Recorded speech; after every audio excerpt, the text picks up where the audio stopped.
Hello friends, स्वागत है आप सभी का target study with Ajay YouTube channel पर।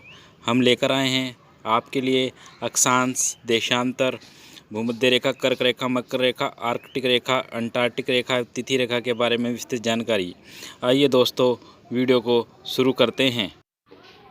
हाँ तो दोस्तों, हम आपको दिखा रहे हैं अक्षांश और देशांतर रेखाएं। सबसे पहले हम आपको ग्लोब के बारे में बता दें कि ग्लोब किसे कहते हैं, जिस पर ये सभी रेखाएं जो हैं प्रदर्शित की जाती हैं। तो ग्लोब जो है पृथ्वी का लघु रूप है। क्या है दोस्तों? ग्लोब पृथ्वी का एक लघु रूप है तथा वास्तविक प्रतिरूप मतलब एक मॉडल है जिस पर ये सभी रेखाएं हम प्रदर्शित करते हैं। अब बात कर लेते हैं हम अक्षांश और देशांतर रेखाओं के बारे में। अक्षांश और देशांतर रेखाएं। पृथ्वी हमारे सौरमंडल का सदस्य है जिसका भौगोलिक अध्ययन हम इसके एक नमूने से करते हैं जिसे ग्लोब कहते हैं। अक्षांश रेखाएं जो हैं हमारी लेटीट्यूड, और देशांतर रेखाएं हैं हमारी वो है लॉन्गिट्यूड। कभी कभी क्वेश्चन ये पूछ लेता है कि लेटीट्यूड और लॉन्गिट्यूड जो रेखाएं हैं वो किस तरह की होती हैं। तो वो अगर हम लेटीट्यूड की बात करें तो हॉरिजॉन्टल होती है, और अगर लॉन्गिट्यूड की बात करें तो ये जो खड़ी रेखाएं हैं वो वर्टिकल होती हैं। बात ये भी बताया गया है कि इसमें कि ये रेखाएं जो हैं ये काल्पनिक रेखाएं होती है। दोनों रेखाएं जो है हम कल्पना की गई है जो हमारे भूमंडल के जो वैज्ञानिक हैं उनके द्वारा। ठीक है दोस्तों, आगे बढ़ते हैं हम। अगर हम बात करें अक्षांश रेखाओं के बारे में, अक्षांश रेखाएं लेटीट्यूड रेखाएं या लेटीट्यूड लाइंस, पश्चिम से पूर्व की ओर खींची गई सभी काल्पनिक रेखाएं। पश्चिम से पूर्व की ओर खींची गई सभी काल्पनिक रेखाएं अक्षांश रेखाएं कहलाती हैं। अगर पृथ्वी के बीचों बीच जीरो अक्षांश रेखा होती है, पृथ्वी के बीचों बीच जीरो, हाँ दोस्तों, पृथ्वी के जो बीचों बीच होती है जीरो अक्षांश रेखाएं होती हैं जिसे हम भूमध्य रेखा या विषुवत रेखा कहते हैं। ये पृथ्वी को दो बराबर भागों में विभाजित करती है। अगर हम देखें तो ऊपर जो उत्तर में है उत्तरी ध्रुव, जो ऊपर में है उसे हम जो कहते हैं उत्तरी ध्रुव कहते हैं। दक्षिण में उसे दक्षिणी ध्रुव कहते हैं। पृथ्वी के दो ध्रुव होते हैं, उत्तरी ध्रुव और दक्षिणी ध्रुव। और इसमें दिखाया गया है कि पश्चिम से जो पूर्व की ओर जो रेखाएं खींची जाती हैं वो अक्षांश रेखाएं कहलाती हैं। और पृथ्वी के जो बीच में दिख रही है आपको काली सी, पृथ्वी के जो बीच में ये दिख रही है आपको, पृथ्वी के जो बीच में जीरो अक्षांश रेखा होती है उसे भूमध्य रेखा या विषुवत रेखा कहते हैं। तो आपको दो नाम और पता चल गए। क्वेश्चन ये पूछ सकते हैं कि जीरो अक्षांश रेखा किसे कहते हैं, या जीरो अक्षांश रेखा के अन्य नाम बताए। तो जीरो अक्षांश रेखा के जो अन्य नाम है या और नाम है वो भूमध्य रेखा या विषुवत रेखा से उसे हम जो है बताते हैं। अगर हम बात करें भूमध्य रेखा के उत्तर और दक्षिण दिशा में 1-1 डिग्री के अंतराल में 90-90 अक्षांश रेखाएं खींची होती हैं। किसी भी स्थिति में 90 डिग्री से ज़्यादा अक्षांश नहीं हो सकता। ध्रुव पर 90 अक्षांश की स्थिति होती है। ग्लोब पर सभी अक्षांश रेखाएं एक दूसरे के समांतर होती हैं। हाँ जी दोस्तों, ग्लोब पर सभी अक्षांश रेखाएं एक दूसरे के समांतर होती है। और दो अक्षांशों के बीच, बहुत खास क्वेश्चन है ये, दो अक्षांशों के बीच जो दूरी होती है वो 111 किमी होती है। कितनी होती है? 111 किमी होती है। अगर हम बात करें एक अक्षांश ये हो गया और एक अक्षांश ये हो गया, तो इनके जो बीच की दूरी है दोस्तों ये जो बीच की दूरी है ये कितनी होती है? 111 किमी होती है। आगे दिखाया गया है 21 जून को सूर्य कर्क रेखा के एकदम ऊपर होता है। इस कारण इस दिन उत्तरी गोलार्ध में सबसे बड़ा दिन होता है। अगर हम विस्तार से इसमें चर्चा करें तो आपको दिख रहा होगा 23.5 डिग्री अक्षांश, 23.5 डिग्री अक्षांश, ये जो होगा 23.5 डिग्री अक्षांश होगा, ये हो गया नॉर्थ, उत्तरी हो गया। और अगर हम बात करें 23.5 डिग्री साउथ, दक्षिणी, 23.5 डिग्री साउथ दक्षिणी, ये दक्षिणी ध्रुव के पास है तो इसे 23.5 डिग्री दक्षिणी अक्षांश कहते हैं। इस रेखा को, जो दक्षिणी अक्षांश है उसे मकर रेखा कहते हैं, और जो उत्तरी अक्षांश 23.5 डिग्री अक्षांश को प्रदर्शित करती है उसे कर्क रेखा कहते हैं। और जो इनके दोनों के बीचों बीच जाती है, मतलब इन्हें बराबर डिवाइड करती है या पृथ्वी के जीरो अक्षांश पे होती है, हमने आगे बता ही चुके, उसे भूमध्य रेखा कहते हैं। तो हमारे पास अगर बात करें जीरो अक्षांश आ गया है 23.5 डिग्री जो है नॉर्थ, उत्तरी अक्षांश आ गया है 23.5 डिग्री साउथ दक्षिणी अक्षांश आ गया है। तो कर्क रेखा भी पूछ लेते हैं कि कर्क रेखा 23.5 डिग्री उत्तर में होगी या दक्षिण में होगी, तो 23.5 डिग्री उत्तर में होगी। मकर रेखा 23.5 डिग्री अक्षांश पे उत्तर में होगी या दक्षिण में होगी, तो ये दक्षिण में होगी। तो हम आपको इसके मैप के द्वारा, जो पृथ्वी का मैप है उसके द्वारा विस्तार से समझाने की कोशिश करेंगे। ये जो हमारे पास है कर्क रेखा है, जो कर्क रेखा है ये गुजर गई है। देखो क्वेश्चन पूछते हैं कि भारत में भी गुजरती है, भारत से भी गुजरती है, तो भारत के 8 राज्यों से होकर गुजरती है। वो मैंने आपको ट्रिक बताई रखी है, मित्र पर गमछा झाड़। कभी कभी क्वेश्चन पूछते हैं इसमें कि भारत के किस राज्य से होकर नहीं गुजरती, तो कुल 8 राज्य हैं उनसे होकर गुजरती है।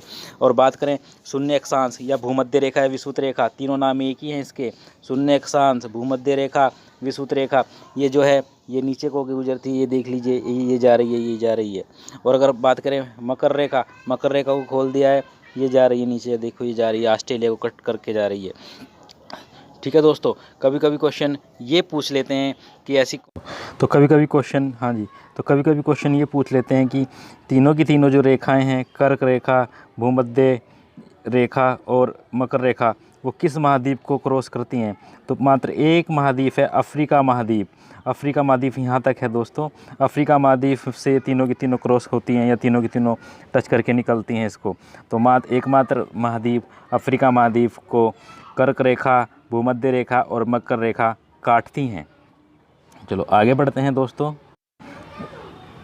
अभी दिया गया है इसमें, अगर उत्तरी ध्रुव और दक्षिणी ध्रुव को बिंदु माना जाए तो कुल अक्षांश रेखाओं की संख्या कितनी होगी।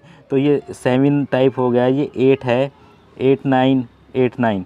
तो 8 9 + 8 9 = ये हो जाएंगी 179। हाँ, पूछ लेते हैं कि उत्तरी ध्रुव एवं दक्षिणी ध्रुव को बिंदु माना जाए तो कुल अक्षांश रेखाओं की संख्या कितनी होगी। तो 179 होगी। कितनी होगी दोस्तों, 179 होगी। आगे अगर रेखा माना जाए तो कुल रेखाओं की संख्या 90 + 90 + 1 181 होगी। अगर ध्रुव के अकॉर्डिंग हम काउंट करते हैं तो ऊपर से और नीचे से एक कम हो जाएगा और ये 179 होगा। और अगर रेखा माना जाए तो कुल रेखाओं की जो संख्या होगी 90 + 90 + 1 181 होगी। इसमें 0 अक्षांश रेखा को भी शामिल किया गया है। और दोस्तों ये हमने आपको बता ही दिया, ध्यान दीजिएगा, ये हमने टाइपिंग करा दिया था कि अफ्रीका महाद्वीप, हाँ जी, अफ्रीका महाद्वीप एकमात्र ऐसा महाद्वीप है जिससे कर्क रेखा, मकर रेखा, भूमध्य रेखा गुजरती हैं। हाँ जी, कर्क रेखा, मकर रेखा और भूमध्य रेखा गुजरती है। हाँ, आगे हम दोस्तों बताते हैं देशांतर रेखा।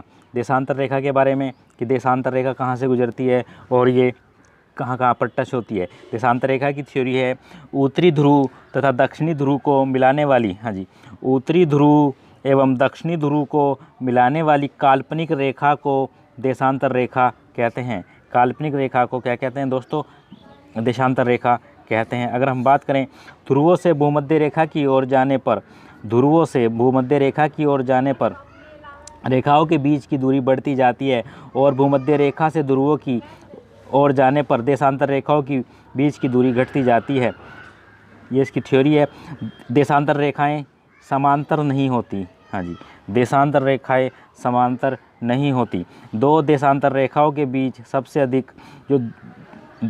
अधिक दूरी भूमध्य रेखा पर होती है और वो कितनी होती है, 111.3 किमी होती है।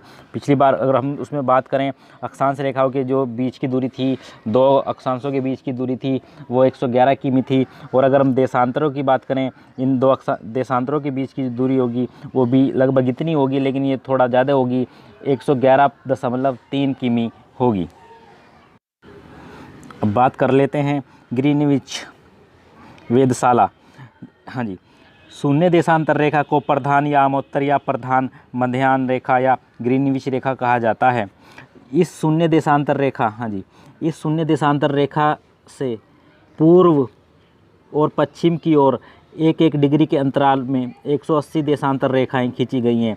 कुल मिलाकर 360 देशांतर रेखा ग्लोब पर खींची होती हैं। 0 देशांतर रेखा और 180 देशांतर रेखा एक दूसरे के विपरीत होती हैं। हाँ दोस्तों, 0 देशांतर रेखा और 180 देशांतर रेखा एक दूसरे के विपरीत होती हैं। अब हम बात कर लेते हैं 0 देशांतर रेखा। 0 देशांतर जो रेखा है उसके बारे में। ये आपको देख लीजिए, ये दो ध्रुवों को मिला रही है, ये मिला रही है ये देशांतर रेखा। और ये जो काट रही हैं, कहाँ कहाँ पर काट रही हैं, अल्जीरिया में काट रही हैं, गिनी की खाड़ी में प्लस कर रही हैं अपने आप को, और अटलांटिक महासागर में एक दूसरे को क्रॉस कर रही हैं, ठीक है। और जो इसका मानक समय रखा गया है वो लंदन के ग्रीनविच से रखा गया है। कहाँ से रखा गया है? लंदन, इंग्लैंड के ग्रीन। अगर हम बात करें कि इसमें किस किस देश को, UK, United Kingdom, France, Spain, Algeria, Ghana और अंटार्कटिका जो महाद्वीप है, इन्हें आकर ये टच करती है, इससे होकर गुजर रही है बीच में। देखें तो इसको खास देशों के बारे में अगर हम बात करें तो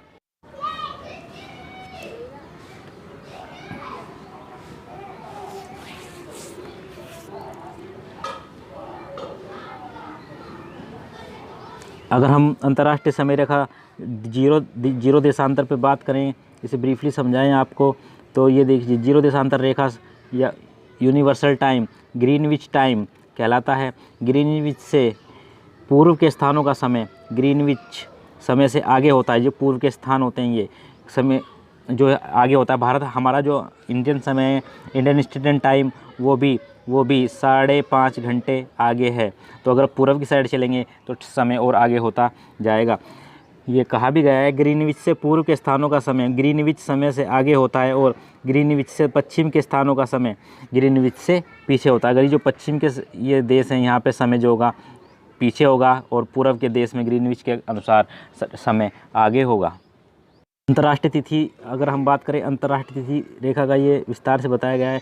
180 देशांतर से पूर्व की ओर जाने पर एक दिन घटाना पड़ता है, जबकि पश्चिम की ओर जाने पर एक दिन बढ़ाना पड़ता है। एक दिन बढ़ाएंगे पश्चिम की ओर और एक दिन घटाएंगे हम पूर्व की ओर। अंतर्राष्ट्रीय तिथि रेखा बिल्कुल सीधी नहीं है। कुछ देशों के दिन और समय समान रखने के लिए इसे अपने 4 बार मोड़ा गया है। कितनी बार मोड़ा गया है? 4 बार मोड़ा गया है।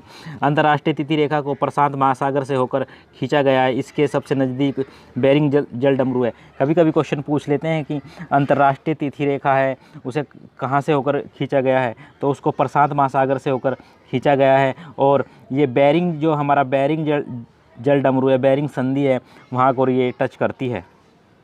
दोस्तों कुछ इंपॉर्टेंट फैक्ट्स हैं, उन पर हम बात कर लेते हैं। देखिए, भूमध्य रेखा पर सूर्य की किरणें लंबवत गिरती हैं, इसलिए दिन और रात बराबर होते हैं। भूमध्य रेखा पर सूर्य की किरणें लंबवत गिरती हैं, इसलिए दिन और रात बराबर होती हैं। पृथ्वी के चपटे होने के कारण भूमध्य रेखा पर गुरुत्वाकर्षण बल का मान सबसे कम, हाँ जी, पृथ्वी के चपटे होने के कारण भूमध्य रेखा पर गुरुत्वाकर्षण बल का मान सबसे कम और ध्रुवों पर सबसे ज़्यादा होता है। कभी कभी क्वेश्चन पूछ लेते हैं कि जो गुरुत्वाकर्षण बल का मान है सबसे अधिक कहाँ पर होता है, तो गुरुत्वाकर्षण बल का मान सबसे अधिक जो है हमारे ध्रुव हैं, उत्तरी ध्रुव और दक्षिणी ध्रुव सबसे अधिक होता है, और भूमध्य रेखा पर सबसे कम होता है। आगे बढ़ते हैं। उत्तरी गोलार्ध और दक्षिणी गोलार्ध में 30 डिग्री से 35 डिग्री अक्षांशों के बीच उच्च दाब की स्थिति पाई जाती है, इसलिए इन दशाओं को अश्व अक्षांश या हॉर्स लैटिट्यूड भी कहते हैं। हाँ जी, अश्व अक्षांश के नाम से इनको जाना जाता है। दोस्तों तो कुछ इंपॉर्टेंट फैक्ट्स हैं जिन पर हम बात कर लेते हैं। अफ्रीका की कांगो नदी, हाँ जी, अफ्रीका की जो कांगो नदी है वो भूमध्य रेखा को 2 बराबर भागों में काटती है। अफ्रीका की लिपोली नदी मकर रेखा को 2 बराबर भागों में काटती है। कुछ खास है आपके लिए, रेखाओं को दो बार काटने वाली जो नदियाँ, उनकी एक ट्रिक है, आप इसे याद रख सकते हैं। जो ट्रिक है मालकंबिका, हाँ दोस्तों, ट्रिक है हमारी मालकंबिका। मा फॉर मकर रेखा, ले फॉर माल लिम्पोपो नदी, के फॉर कर्क रेखा, मैं फॉर माही नदी।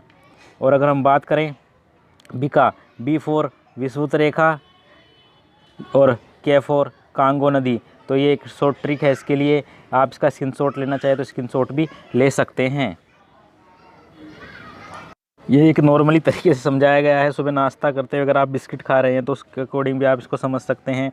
जो ये दिखाए गए हैं इसमें, हाँ जी, ये 66.5 डिग्री ये ये दिखाए गए हैं उत्तरी ध्रुव के पास। यह है आर्कटिक सागर। 23.5 डिग्री नॉर्थ ये दिखाया गया है कर्क रेखा।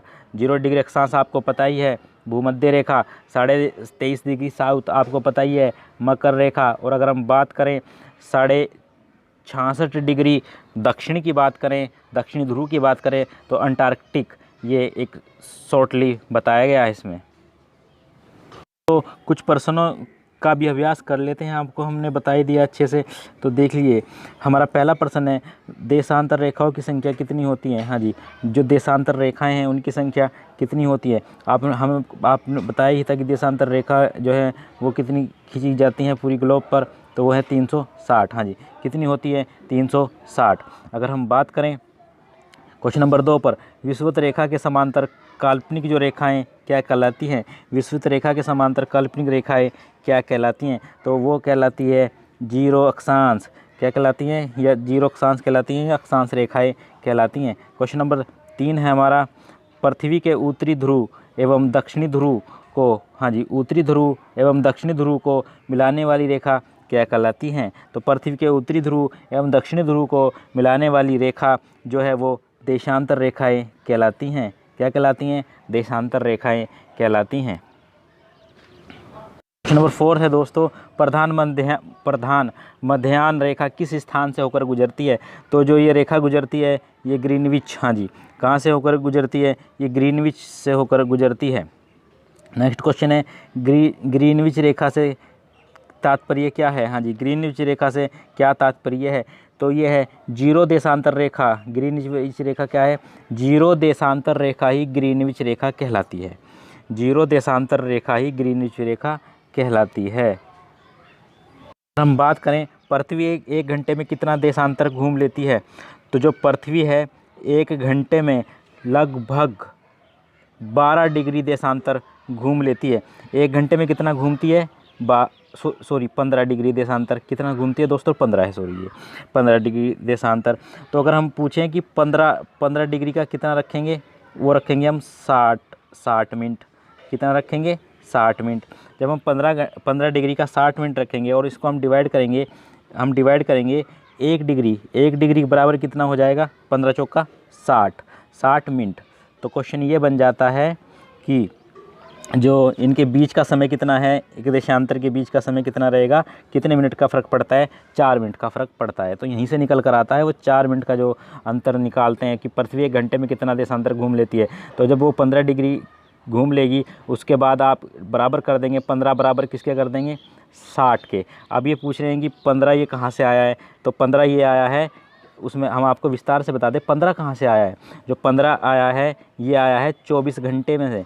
24 घंटे बराबर कितना है, वो पृथ्वी की जो देशांतर वाली थी 360। और h बराबर कितना हो गया, h बराबर हो गया हमारा 360/24। जब 360/24 हो जाएगा तो कितना रह जाएगा, 360/24 को काटेंगे तो वो आ जाएगा हमारा 15। तो 15 बराबर आ गया 1। ठीक है दोस्तों,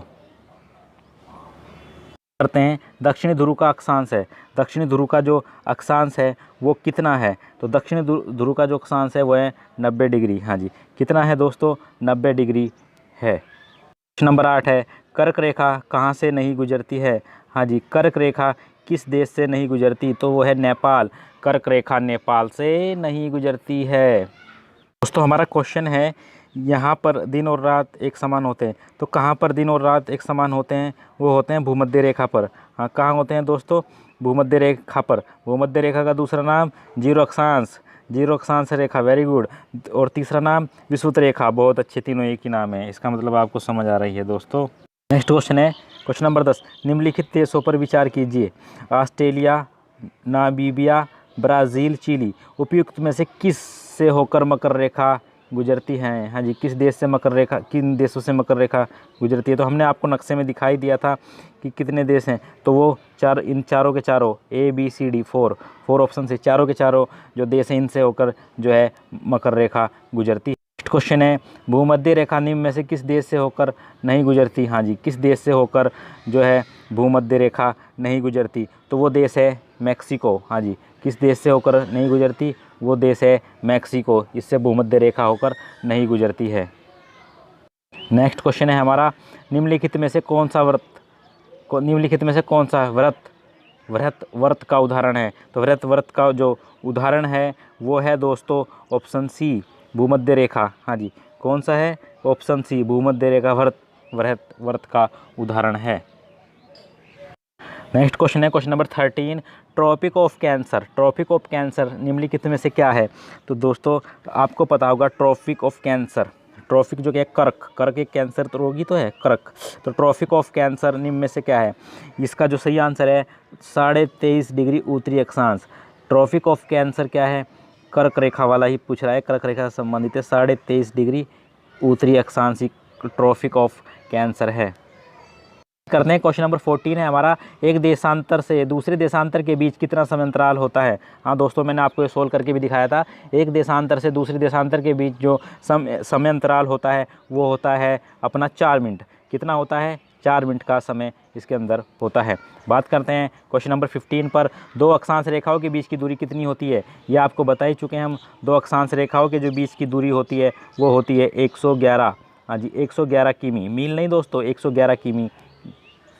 नेक्स्ट क्वेश्चन है दोस्तों क्वेश्चन नंबर 16, परस्पर दो देशांतर के बीच की दूरी सबसे अधिक कहाँ पर होती है? तो परस्पर दो देशांतर के बीच की जो सबसे अधिक दूरी होती है वो होती है विषुवत रेखा पर। हाँ, कहाँ होती है दोस्तों? वो होती है विषुवत रेखा पर सबसे अधिक होती है। आगे हम बात करते हैं दोस्तों क्वेश्चन नंबर 17, विषुवत रेखा क्या है? तो विषुवत रेखा के बारे में हम बात कर लें, उत्तर और दक्षिण ध्रुव के बीचों बीच गिर्द घूमने वाली काल्पनिक रेखा ही क्या है? हमारी विषुवत रेखा है। इसे विषुवत रेखा भी कहते हैं, जीरो अक्षांश रेखा भी कहते हैं और भूमध्य रेखा भी कहते हैं। अगर हम बात करें क्वेश्चन नंबर 18 पर, तो 18 का है हमारा, अफ्रीका की कौन सी नदी मकर रेखा को 2 बराबर भागों में काटती है या 2 बराबर भागों में बांटती है? मैंने आपको इसकी ट्रिक भी बताई थी, तो वो नदी है लीपोपो। कौन सी नदी है? लीपोपो। हाँ, तो कौन सी नदी है दोस्तों? लीपो। ट्रिक थी वो ट्रिक थी वो मालकंबिका। हाँ, मालकंबिका, इसे याद रखना कि मालकंबिका शुरू में जो हैं ये रेखाएं हैं और बाद में जो है नदियां हैं। दोस्तों बात करते हैं क्वेश्चन नंबर 19 पर, निम्नलिखित में से अंतर्राष्ट्रीय दिनांक रेखा कौन सी है? तो अंतर्राष्ट्रीय दिनांक रेखा या अंतर्राष्ट्रीय तिथि रेखा की बात करें तो वो है 180 देशांतर। हाँ दोस्तों, कौन सी है? 180 देशांतर को ही हम अंतर्राष्ट्रीय तिथि रेखा या दिनांक रेखा कहते हैं। नेक्स्ट क्वेश्चन है क्वेश्चन नंबर 20, उष्ण उच्च दाब के कटिबंधों को क्या पुकारते हैं? तो इन कटिबंधों को जो पुकारा जाता है वो हम कहते हैं अश्व अक्षांश। क्या कहते हैं दोस्तों? अश्व अक्षांश के नाम से इनको पुकारा जाता है। नेक्स्ट क्वेश्चन है हमारा, कर्क रेखा नहीं गुजरती है। हाँ जी, कर्क रेखा कहाँ से नहीं गुजरती है? ये देश दिए गए हैं, तो वो देश है पाकिस्तान। पाकिस्तान से कर्क रेखा नहीं गुजरती है। नेक्स्ट क्वेश्चन है दोस्तों, उत्तरी गोलार्ध का सबसे बड़ा दिन कौन सा होता है? तो उत्तरी गोलार्ध का सबसे बड़ा दिन होता है 21 जून। हाँ जी, कौन सा होता है उत्तरी गोलार्ध का सबसे बड़ा दिन? कौन सा होता है? 21 जून। और 21 जून को हम क्या मनाते हैं दोस्तों? योग दिवस मनाते हैं। ठीक है, नेक्स्ट क्वेश्चन है हमारा दोस्तों, नेक्स्ट क्वेश्चन है हमारा क्वेश्चन नंबर 23। क्वेश्चन नंबर 23 है ग्रीनविच, जो ग्रीनविच मध्य समय है GMT, ग्रीनविच मध्य टाइम है, जो मिडिल टाइम है, इस तथा भारतीय प्रमाण समय इंडियन स्टैंडर्ड टाइम के बीच समय अंतराल कितना होता है? तो ये नॉर्मली क्वेश्चन है, सभी को पता है, 5.5 घंटे का समय अंतराल होता है। हम भारतीय हैं वो 5.5 घंटे आगे रहते हैं ग्रीनविच मध्य समय GMT से। अगर हम बात करें, नेक्स्ट क्वेश्चन है हमारा 24, किसी स्थान का मानक समय निर्धारित करने का आधार क्या है? तो किसी स्थान का जो मानक समय निर्धारित करने का जो मानक है वो है प्रधान मध्याह्न रेखा। हाँ जी, क्या है? प्रधान मध्याह्न रेखा। इसी से किसी भी देश का या किसी स्थान का समय निर्धारित किया जाता है।